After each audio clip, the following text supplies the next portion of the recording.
Assalamualaikum warahmatullahi wabarakatuh.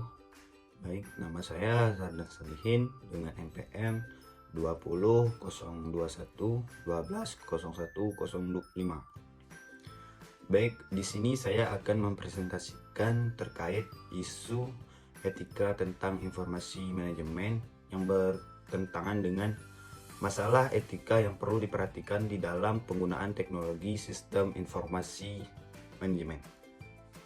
Baik, sebelum kita masuk ke pembahasannya, terlebih dahulu saya akan membahas apa itu etika. Etika adalah ilmu tentang apa yang baik dan apa yang buruk dan tentang hak dan kewajiban moral atau akhlak. Selain itu, etika dalam konteks digitalisasi teknologi menurut Berkreasi dan Deloitte 2020 berarti kemampuan dalam menyadari, mencontohkan, menyesuaikan diri, merasionalkan dan mempertimbangkan dan mengembangkan tata kelola etika digital dalam kehidupan sehari-hari. Oke, selanjutnya poin pertama yaitu masalah etika paling penting di dalam teknologi sistem informasi manajemen di era digitalisasi pada sekarang ini. Dunia digitalisasi saat ini sedang dihadapkan dengan beberapa tantangan etika. Ini dia 3 tantangan etika terbesar yang perlu kita ketahui sama-sama. Yang pertama, yaitu penyalahgunaan informasi pribadi. Salah satu tantangan terbesar pada masa yang serba digital, hampir setiap hal yang kita lakukan menggunakan informasi pribadi. Mulai dari melakukan pembelian online, menggunakan media sosial, dan masih banyak lainnya. Ini berarti secara tidak sadar, data pribadi kita bukan lagi milik kita karena sudah memiliki oleh pihak-pihak lain. Lalu, bagaimana jika informasi itu jatuh di tangan yang salah? Nah, mari kita bahas. Pada tahun 2022 yang lalu, Indonesia digemparkan dengan satu kebocoran kasus data dan penjualan data pribadi yang dilakukan oleh beberapa perusahaan. Selain itu, sedang hangat juga pemberitaan terkait dengan pinjaman online. Menggunakan data orang lain, semoga kita bukan dari salah satunya ataupun pelakunya. Selanjutnya, poin yang kedua yaitu hoax, penyebaran informasi yang salah di dalam sistem informasi manajemen. Seiring dengan kemudahan dalam akses internet, kita kini menjadi semakin banyak informasi-informasi yang membanjiri laman website dan media sosial yang dapat kita akses secara real time. Sayangnya, tidak semua informasi yang kita bisa dapatkan itu termasuk informasi yang berkualitas atau yang sudah fake.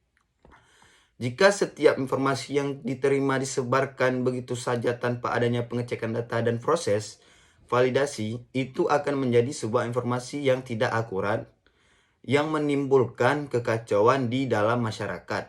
Tidak dapat dimungkiri bahwa kemudahan ditawarkan oleh perkembangan teknologi ternyata memiliki konsekuensi yang membawa banyak masalah etika.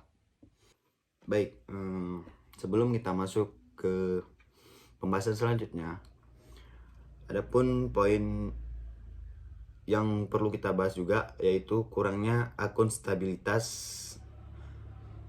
Seringkali beberapa perusahaan beroperasi dengan melibatkan pihak ketiga di dalam teknologi bersama. Hal ini menyebabkan terjadinya kurangnya tanggung jawab dan kesadaran atas tata kelola data, seperti penggunaan big data, keamanan siber, dan pengelolaan sistem identitas pribadi atau disingkat PLL. Nah, lalu bagaimana kita beretika di dalam teknologi di era zaman sekarang ini? Etika digital adalah mengenai pentingnya memastikan adanya hubungan moral antara teknologi dan penggunaannya.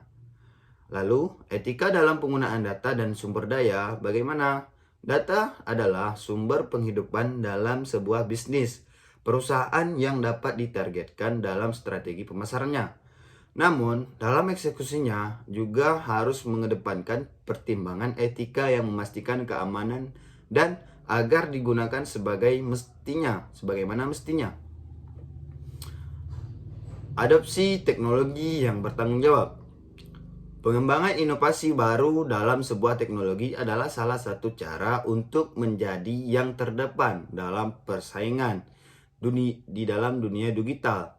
Namun, pastikan penerapan teknologi baru setiap mengadopsi teknologi yang beretika. Menciptakan budaya tanggung jawab. Untuk dapat mewujudkan tata kelola penggunaan data yang adil, diperlukan kesadaran dan tanggung jawab para pelaku digital atas penggunaan teknologi yang aman.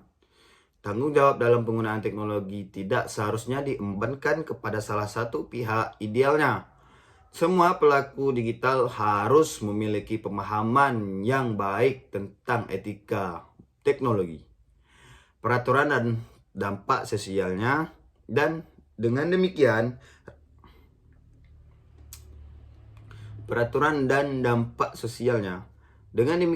rasa tanggung jawab akan tumbuh dalam pengembangan dan penggunaan teknologi.